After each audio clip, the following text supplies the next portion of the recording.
Alright, now we're going to pick up where we left off in the previous video. We have our line, but on our map the road is much thicker, so we need to take our line and increase the width. So let's zoom in for a second here. I'm going to select my path and I'll go over to my stroke panel and let's go ahead and increase the stroke. And I'll bring this up to maybe 10 points. That'll be close enough for what we need to do. Now we have our geometry and it better matches the map underneath. But we have this issue right up here. Alright? Our line goes off. Now one might think you could just take the add anchor point and add an anchor point right here and then delete this one. And if I do this, if I add an anchor point and then delete this one, let's do this with the delete anchor point tool, I don't quite get the end that I want. Remember, we need this to match up with our border. So I'm going to undo this. Edit, undo.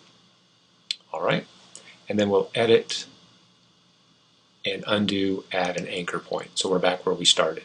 Now, you will see people do this next trick, and I do not suggest you do this. It's the improper way to do it. Alright, so if you see this happen, you know it's not the correct way. This also will likely jump up and become problematic in print jobs. So I'm going to go back. I'm going to make sure that I'm not selecting my geometry. So I'll make sure it's deselected. Then I'll go and add the defaults. Okay. And let's go ahead and get rid of the stroke for right now. So we're just dealing with a white background. A white fill.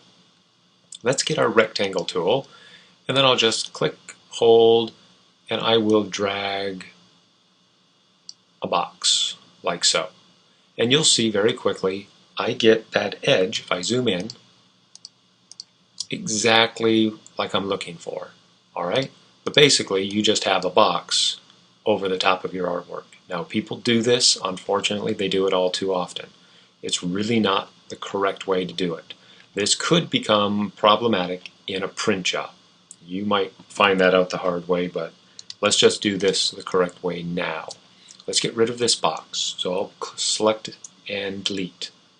We now have a path that we have created. We have stroked the path to get the correct width, but we need to deal with this end so we can get our edge angle correct. So what we're going to do is take our path and create a shape.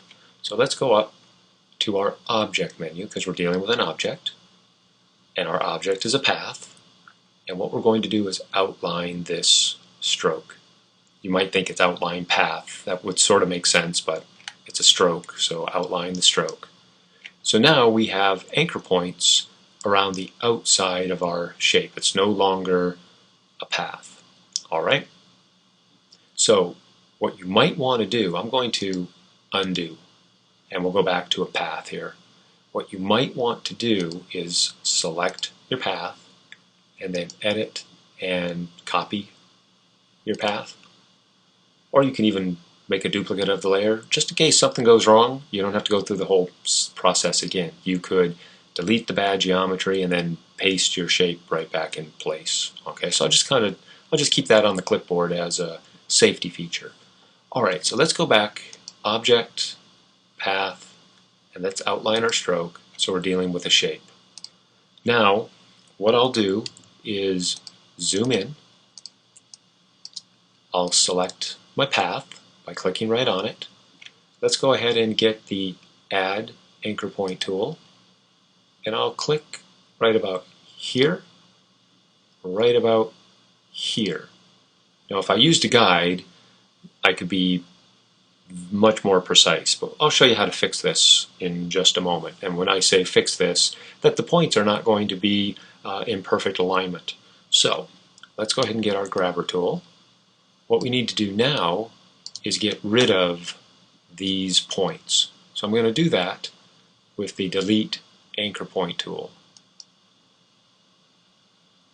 because I want to keep a closed path. If I just deleted a point, I'd end up with an open path, and that's not what we want. So let's delete this anchor, get the grabber tool, and come back. Now we can do a couple of different things. One, use the direct select tool, click on your handle, okay, and we can move our point.